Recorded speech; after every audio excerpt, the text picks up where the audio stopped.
नमस्कार, बहुत बहुत स्वागत है आपका। आप देख रहे हैं लीगल हेल्पलाइन और मैं हूं आपके साथ नेहा दुबे। एपीएन के लोकप्रिय कानूनी प्रोग्राम लीगल हेल्पलाइन में आपका बहुत स्वागत है। इसमें हमारे कानूनी विशेषज्ञ रोजमर्रा की जिंदगी की समस्याओं से जुड़े कानूनी मसलों पर आपकी शंकाओं का समाधान करेंगे। आप भी फोन करके कानूनी राय ले सकते हैं और आज हम आपको जुडिशियल सेपरेशन यानी कि इससे जुड़ी हुई पूरी जानकारी देने वाले हैं, कानूनी जानकारी देंगे।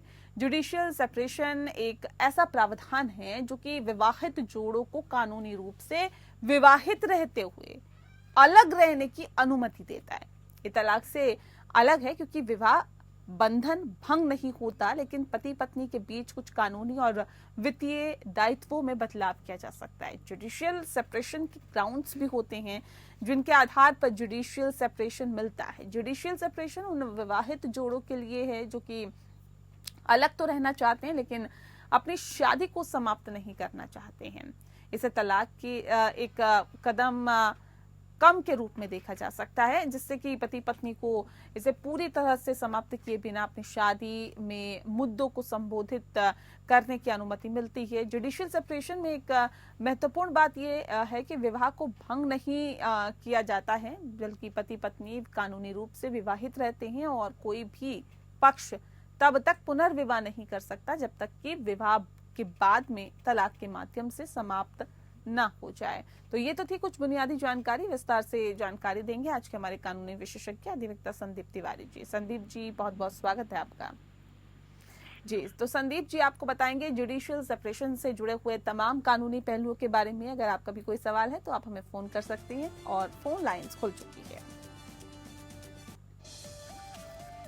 तो 01206127 पर कॉल करिए या फिर 01206127 पर भी आप हमें कॉल कर सकते हैं और जो सवाल है वो अपना पूछ सकते हैं।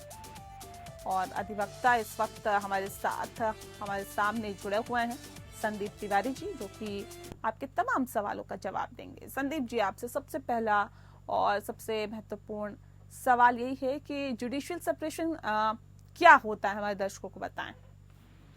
जुडिशियल सेपरेशन के अंतर्गत मैरिज की मूल अवस्था पे कोई परिवर्तन नहीं होता। मैरिज एज इट इज होती है।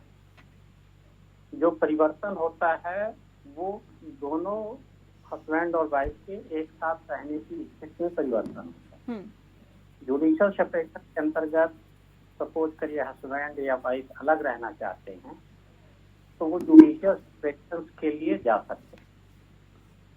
और जुडिशियल सेपरेशन में वो सेक्शन 10 की पिटीशन होती है हिंदू मैरिजेस पे, उसकी पिटीशन फाइल करेंगे कोर्ट पे, फैमिली कोर्ट पे, और कोर्ट उनके ग्राउंड को देखेगी और ये उसे लगता है कि इन्होंने सफिशिएंट ग्राउंड हैं जिससे इनको जुडिशियल सेपरेशन की डिग्री दी जा सकती है, कोर्ट डिग्री ग्रांट करेगी।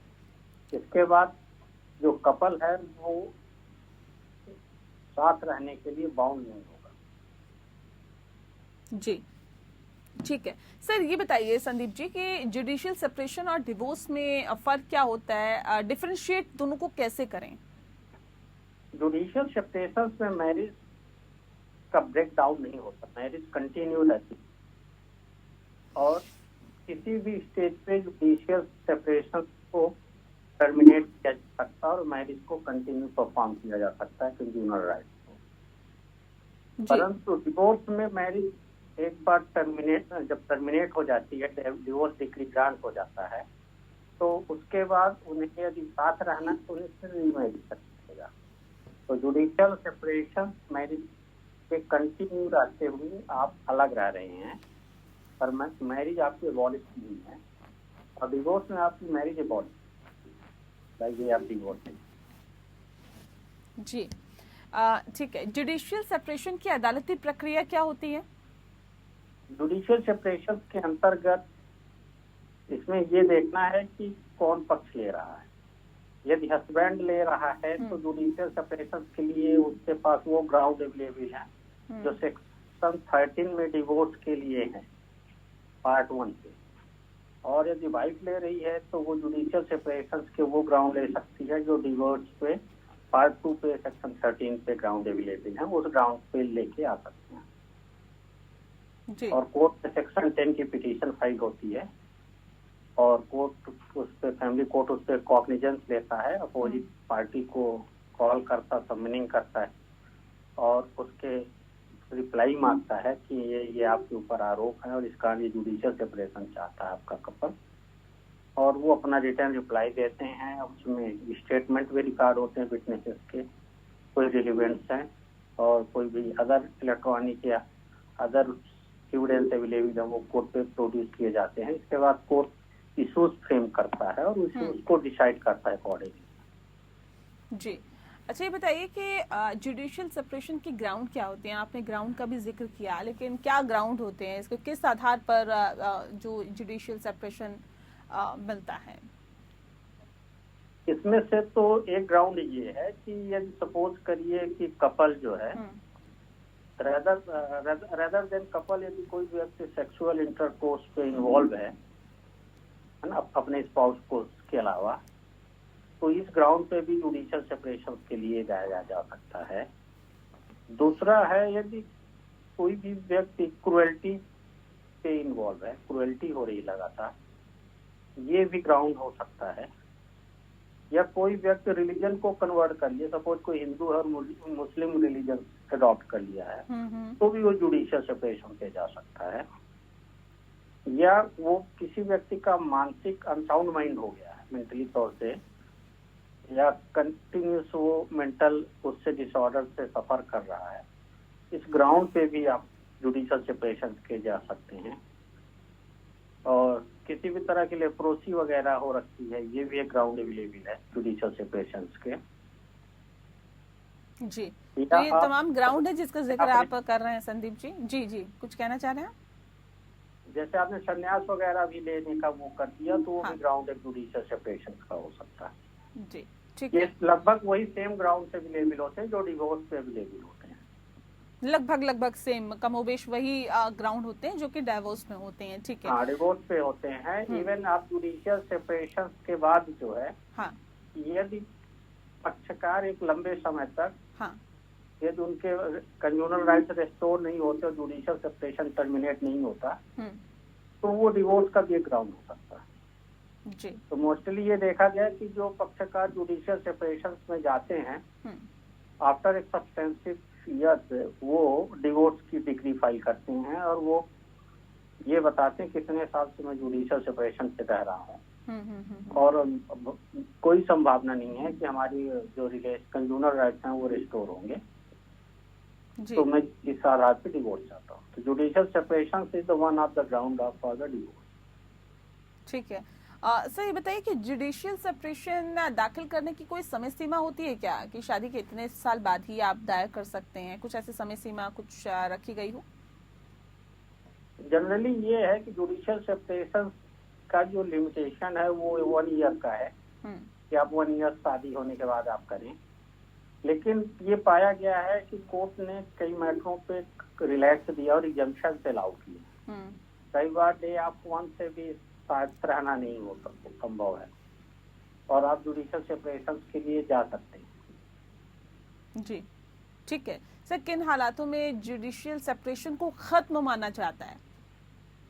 जुडिशियल सेपरेशन जो है, जब आप रेस्टोरेशन ऑफ कंज्यूनल राइट्स कर लेते हैं तो फिर वो जुडिशियल सेपरेशन जो है वो खत्म हो जाता है। जी। सपोज करिए कि हमारा जुडिशियल सेपरेशन हुआ और उसके बाद हस्बैंड वाइफ फिर से रहने को तैयार हो गए, एग्री हो गए, उन हालातों पे जुडिशियल सेपरेशन खत्म हो जाता है। या जुडिशियल सेपरेशन के बाद आप डिवोर्स ऑफ डिक्री पे चले गए और डिवोर्स ऑफ डिक्री ग्रांट हो गई, तो भी आपको जुडिशियल सेपरेशन खत्म हो जाता है। जी। ये बताइए कि जुडिशियल सेपरेशन में अलगाव की समय अवधि क्या होती है? जुडिशियल समय में अलगाव की अवधि ये कोर्ट सिचुएशन के आधार पे देखता है कि आखिर इश्यूज क्या इन्वॉल्व है। कई बार टेम्परेरी इश्यूज होते हैं जो आते हैं, जो कि लगता है कि ये इशू अभी ये समय ऐसा इसलिए है, साल भर 6 महीने, वो कंडीशन जुडिशियल सेपरेशन के कितने समय के लिए जुडिशियल सेपरेशन दिया जा रहा है, उसके टाइम सीमा पे जो कॉग्निजेंस है वो कंसर्न न्यायालय लेता है, एक सर्टेन पीरियड के लिए दे रहा है या सिचुएशन पे डिपेंड करता है कि कैसे सिचुएशन है और अदालत ने क्या उस पे अपना फैसला सुनाया है। अदालत अपना फैसला ज्यादातर मामलों में तो जुडिशियल सेपरेशन का प्लेन ऑर्डर्स होता है। हाँ। तो जुडिशियल सेपरेशन की डिग्री ग्रांट की जाती है। हाँ। कई बार होता है कि कुछ जो इश्यूज हैं वो टाइम बाउंड पीरियड के लिए हैं और ये कोर्ट को लगता है कि ये टाइम निकलने के बाद ये बुरा दौर चल रहा है। हाँ। और उसके बाद इनके रिलेशंस नॉर्मल हो सकते हैं, तो वो एक सर्टेन पीरियड के लिए बोलता है कि आप 6 महीने 1 साल के लिए जुडिशियल सेपरेशन में जाएं। उसके बाद आप एक साथ फिर से रहने का प्रयास करें। और लगता है कि नहीं कर सकते तो फिर then we again go to the judicial separation. दरअसल हम बात कर रहे हैं जुडिशियल सेपरेशन के बारे में। संदीप तिवारी जी लगातार हमारे साथ जुड़े हुए हैं, वकील अधिवक्ता हैं और जाहिर तौर पे इस विषय के बारे में तफसील से जानकारी दे रहे हैं। अगर आपका भी कोई सवाल है तो आप हमें कॉल कर सकते हैं, अपना सवाल पूछ सकते हैं। संदीप जी लगातार हमारे साथ जुड़े हुए हैं जो आपके सवालों का जवाब देंगे। इस खास कार्यक्रम को आगे बढ़ाते हुए सर एक अगला सवाल आपसे लेते हैं कि हिंदू कानून के तहत जुडिशियल सेपरेशन के प्रभाव क्या होते हैं? जुडिशियल की डिग्री पास होने के बाद एक तो कपल जो है वो विच्छेद हो जाता है, अलग अलग रहने लगता है। मतलब ये कि सपोज करिए कि हस्बैंड ने जुडिशियल सेपरेशन की डिग्री ले ली तो वाइफ ये नहीं कंपेल नहीं कर सकती कानूनी तौर से कि तुम मेरे साथ रहो, या उसके साथ कुछ नहीं रह सकती। तो जो मेन प्रभाव है वो ये है कि कपल के बीच में विच्छेद हो जाता है और दोनों अलग अलग रहते हैं। जी ठीक है सर, जुडिशियल सेपरेशन के कानूनी उपचार क्या है? जुडिशियल सेपरेशन के अंतर्गत यदि कोई जुडिशियल सेपरेशन हुआ है और एक सस्पेंसिव पीरियड के बाद सपोज करिए कपल को लगता है कि जो इश्यूज थे जिनके कारण डिस्प्यूट हुआ था और हम अलग हुए थे वो इश्यूज रिजॉल्व हो गए, वो restoration of consumer right section 9 की पिटीशन कर सकता है। और उसके उस section restoration of consumer right section 9 की पिटीशन द्वारा सेक्शन 10 की डिग्री ऑफ जुडिशियल सेपरेशन जो है वो डिसॉल्व हो जाती है। तो कोर्ट ऑर्डर कर सकता है कि आप एक साथ रहें।